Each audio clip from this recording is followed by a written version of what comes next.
Okay, here goes nothing. This is replacing the capacitor, part 3.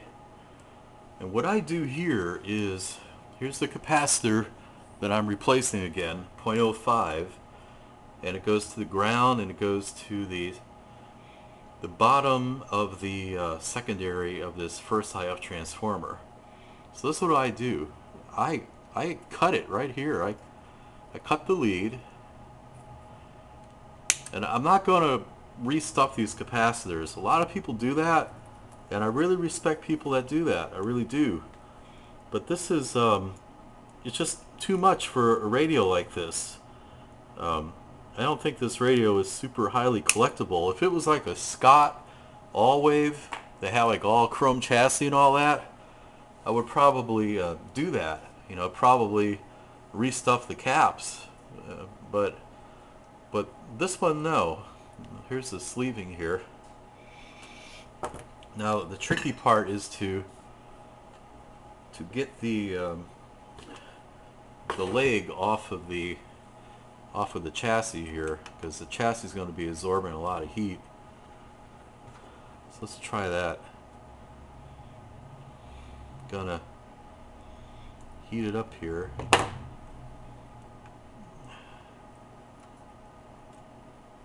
Uh,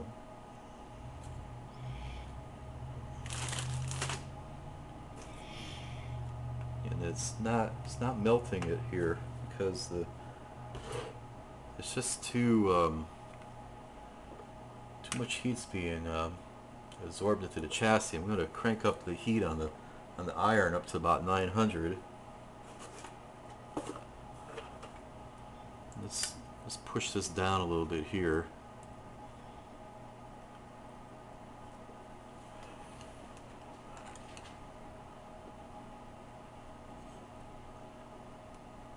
Now sometimes you could do a trick and try to put a little solder there. Oops. A little solder to help facilitate the melting. Okay, here we go. So what we're going to do is grab this, try to get the old wire off. Oh, hey, I got it off. I got the old wire off. So now what we got to do is use a solder wick, get some of this excess off here. I'm checking the time here. Oh, just 2 minutes going by. Alright. I used a solder wick to get some of this excess off.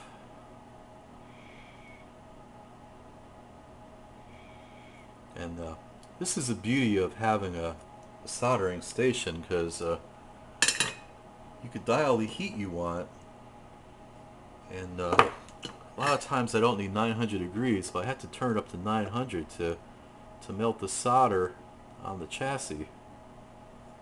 So I'm doing that now.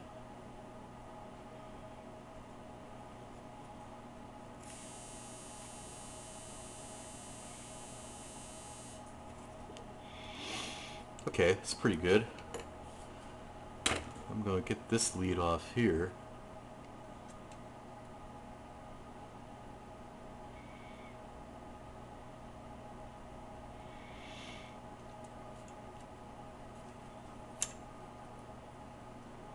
It's going to heat it up.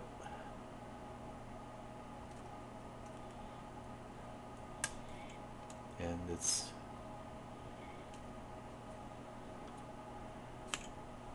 again, this is like a stubborn one here. So I'm going to put some, got to re-tin the iron, get it shiny again. I'm going to introduce a little solder here to help facilitate the melting process.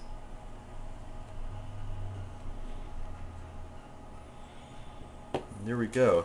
You see it melted very quickly that way. And we can use the long nose pliers, and there it goes. I pulled it out. So there you go. Now what we have to do is to make a hole back in there, and there we go. So what I'm going to do now is shut it off, because this is removal of the capacitor, and well, I still got some time here. I'm going to try to go for it. So